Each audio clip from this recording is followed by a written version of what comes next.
Am I the a-hole for using my now ex after I found out he was cheating? I found out the guy I was living with was cheating on me last June. It hurt, but I couldn't afford to move out, so I swallowed my pride and let it continue. I slowly started to notice that my life was actually better. I didn't act suspicious of him at all. He got bolder and started spending nights, and even weekends away. Our bedroom went dead when I stopped initiating. Honestly, fine by me. He was fine in bed, but I've had better. I got tested. I'm fine. I stopped spending money on any extras. I continued to do the shopping for the house, and I used his half to top up the groceries I liked. I still made sure there was good food for him in the fridge and pantry. I stopped covering small stuff like his dry cleaning. I sold my car and started using his since he hardly used it. I put all my money into a separate account. We never really mingled our money. We only had one joint account to pay bills. It took 7 months, but I saved up almost $20,000, including the money from my car.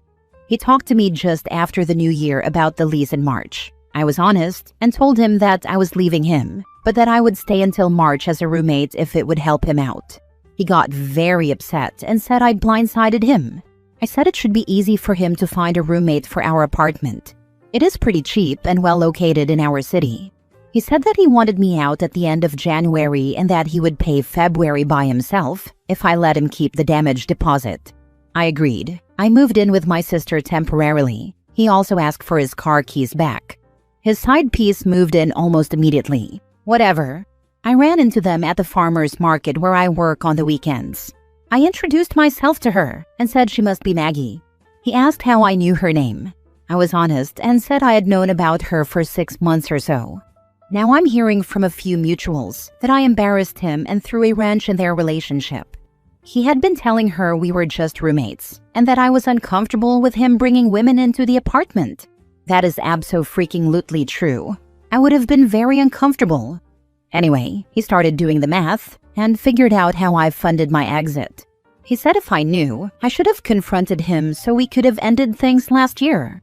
I told him to go crap in his hat. Was I wrong for handling things the way I did? Now for the top comments. Definitely not the a-hole. Wow, this is honestly amazing. I'm super impressed you held it together those months. Good on you for saving so much. Times are tough, and you'll need it.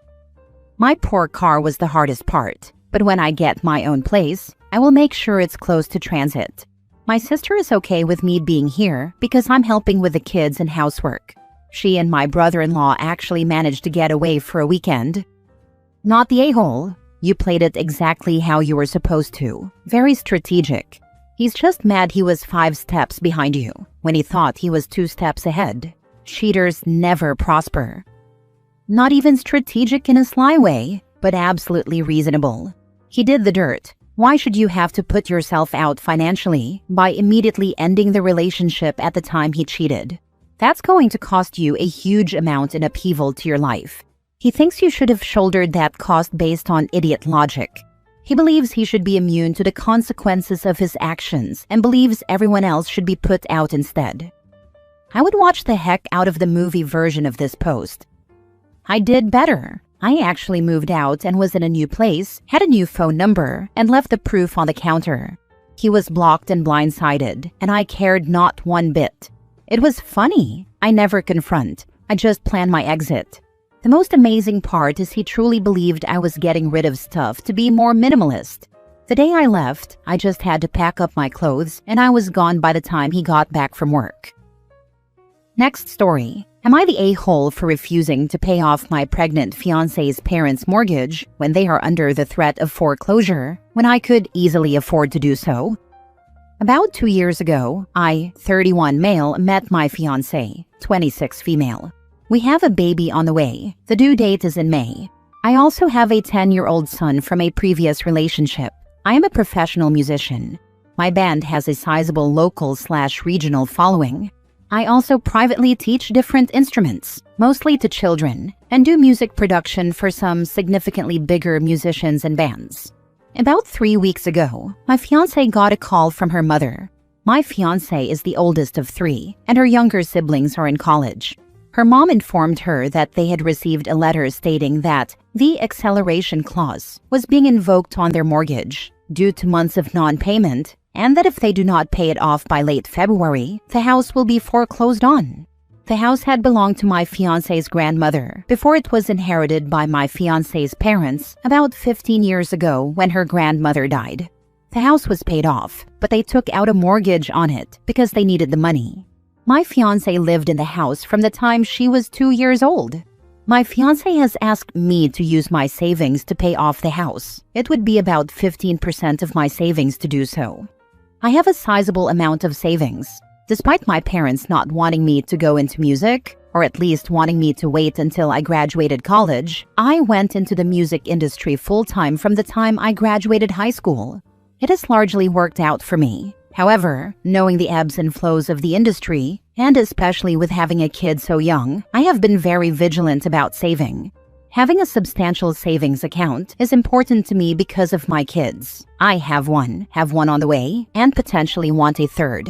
I want to be able to pay for college and help them buy a house, things my parents could not dream of doing. Also, you never know when times are going to be lean as a musician. This is why I am hesitant to pay off their mortgage. Additionally, I am concerned about setting the precedent that I bail out the family. My fiancé is quite upset about the whole situation. She says we would not be hurting at all if I paid it off, and that I have no reason to think I will not continue to make the amount of money I have made in the last couple of years. If anything, there is a good chance it will go up. She sees it as something I could easily pay, but am refusing to do so. I see it as protecting our long-term financial stability. If a foreclosure happens, her parents will get the equity they have in the house and be able to afford a different place. While I know she is emotionally attached to that particular house, I do not think it is wise to sacrifice our financial stability for that reason alone. Her parents need to be in a place they can afford. Am I the a-hole? Wait, are they asking you to pay the arrears or asking you to get it paid off? Because those are two different things. Take it from someone who worked with foreclosures. It can take time. Banks do not want to own properties. They will work with her parents on a workable plan or something to help them get caught up. You could help with that if you want, or even spring for a foreclosure attorney to help them. They are asking me to pay it off. They have been having issues paying for the last 4 years, where they will often go multiple months without paying, only paying a portion, etc. In other words, this has been going on for years. 3 weeks ago was the first time my fiancé or I were aware of an issue because the bank is now fed up after multiple attempts to work with them. They have not paid anything for, I believe, 5 months at this point. Why does her family know how much you have in savings? Her family does not know. My fiancé knows and has asked me to use it. I guess you dodged the bullets with finding out how she really thinks about you before the wedding. Absolutely, you are not the a-hole. Her parents don't manage money well, thus a problem of their making, so they can figure it out for themselves. Exactly. Who's to say that once OP pays off their mortgage, they won't mismanage their money again and ask OP for a loan or gifted money? Oh, they definitely will mismanage money again, and then expect another bailout. OP stand firm on this. I promise you, they'll be in the financial crap with or without your bailout, so don't waste your money. I'd never ask my husband to help my family out of a mess of their own making if we actually had the money. Next story. Am I the a-hole for refusing to tell my wife I love her more than my dad? This is a stupid argument, but we both think we're right, so I'll let Reddit decide. My dad babysat for us last night so we could go on a date. I picked him up and drove him over because he avoids driving at night these days. My wife and I said to put the baby down for the evening by 8. When we got back, my dad was sitting on the couch holding our sleeping baby. He said he was sorry the baby wasn't in the crib, but that he fussed whenever he tried to put him in the crib, so he just gave up and held him. My wife was upset, and it was obvious. I took the baby to put him in the crib. When I went back into the living room, they were whisper arguing. I told my dad we should head back. He got in the car, and I drove him home. He apologized for not putting the baby in the crib and said he was very fussy and probably just missed us and was anxious that we weren't the ones putting him down. I said he was probably right and that it was no big deal. When I got home, my wife was still upset. She asked me what my dad said about her. I said he didn't say anything about her, just apologized and said the baby probably missed us. My wife said the baby won't adjust to his sleep schedule unless it's consistent. I agreed with her and said it's been a long time since my dad took care of a baby, so we should cut him some slack. She asked why I was taking his side over hers. I said I wasn't, but that we had a great night and I didn't want us to let something minor ruin it. She said it isn't minor and that I'm supposed to back her up, not gossip about her with my dad. I said I didn't gossip about her. All I did was drive him home. She asked why I drove him home when she was clearly upset. I asked what else I was supposed to do. She said I could have ordered a ride share or a cab. I said the plan was always for me to drive him home. She said, right, because we have to stick with the almighty plan. I asked her why she didn't just tell me she wanted me to do something different. She asked if I would have if she had asked me to.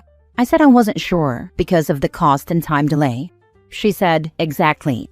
I said we could have talked about it though. She said I'm always trying to sit on the fence when I should be on her side. I said I am on her side. She asked who I love more, her or my dad. I said that was a crazy question and that I wasn't going to answer it. She said she needed to know. I said I don't rank people I love. I love my wife as a wife and my dad as a dad. She says I'm an a-hole for not choosing her. I say I'm not, because I don't think love is a numbered list like some kind of Watch Mojo video. Not the a-hole, but cut her some slack. You didn't mention how old the baby is. Could she be experiencing PPD? I am assuming this is your first baby and the first time granddad babysat. Kudos for having a dad healthy, willing, and trustworthy enough to babysit an infant alone. Remind her that your dad accepts that he should follow the rules, and he'll know better next time, and has never said a word against her. If you can, just let the who you love more thing by gently assuring her she is the love of your life. No, I know. I'm not mad at her. Our baby is 4 months, so if she needs to vent her feelings, I'm okay with that. I just want to know if I should have said something different. I don't feel good about ever saying I love someone more. Love isn't quantitative to me. I love her as a romantic partner. I love my dad as a dad. I don't see one as more or less than the other, and I didn't want to lie. But should I have lied? Not the a-hole. Is your wife always this insecure about your love for her? That's a crazy question, which you answered as well as you could, I think. But does she normally think you're not on her team? You sound very reasonable to me, but we are only getting a snippet of things. Please think back if this is something she has said frequently in the past. Maybe she just needs some reassurance. You also don't mention how old your child is. Is she still adjusting to being a new mother? Are hormones or PPD in play here? She never asked me stuff like that before, and she never used to question if we were on the same team. She's been more irritable lately, but I figured that's normal. Our baby is 4 months, so I don't think it's weird she's lashing out a little bit. I guess my fear was that being understanding was verging towards being dismissive. Last story. Am I the a-hole for asking my ex-husband's ex-wife for money from her parents' estate for my son? I know my title is confusing. I will clear it up before I continue. I was married to Mark, and we have a son whom I will call Dan. We divorced when Dan was 10. 2 years later, Mark married Rita. She had a daughter from a previous relationship. I'll call her Abby. 8 years later, Mark and Rita divorced. I hope that clears up the relationships. Last year, Mark passed away. He was young and it was a terrible accident. I didn't love him anymore, but he was a good man and a fantastic father to our son. He left everything to Dan. Dan would much rather have his father back than this money, but he is in his 20s, and this gift can set him up for life. Not support him forever, but allow him to be debt-free and a homeowner much sooner than planned. Rita seems to think that some of that money should go to Abby. The will was clear. All of Mark's estate goes to Dan. I don't get anything, and I'm fine with that.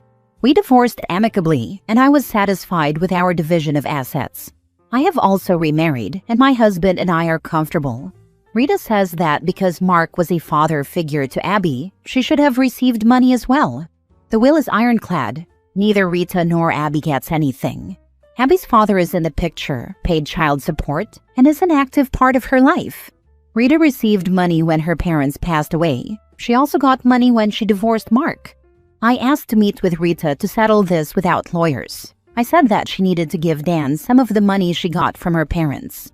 It would only be fair, since she was Dan's stepmom and hadn't contributed to his education or anything.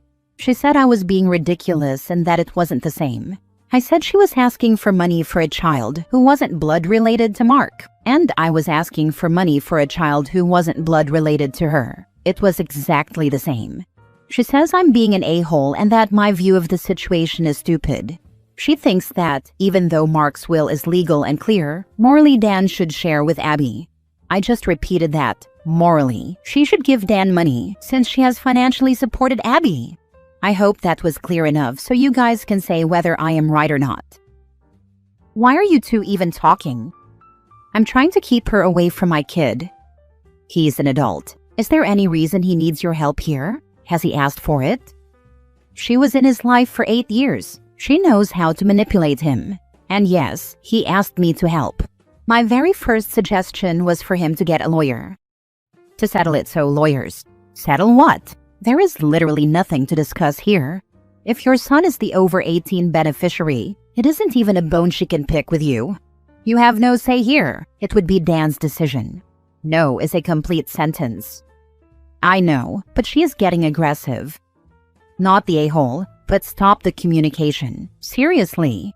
She is gonna record you and you will end up giving her a foothold to sue over. She won't win, but you will still have to hire a lawyer if you insist on continuing the dialogue. The inheriting son is in his 20s. OP is not a benefactor. I don't see how anything she says gives stepmom grounds for anything. This is two people that aren't involved from the will standpoint, squabbling over things legally not their business. OP's logic is sound, but she should disengage and mute stepmom.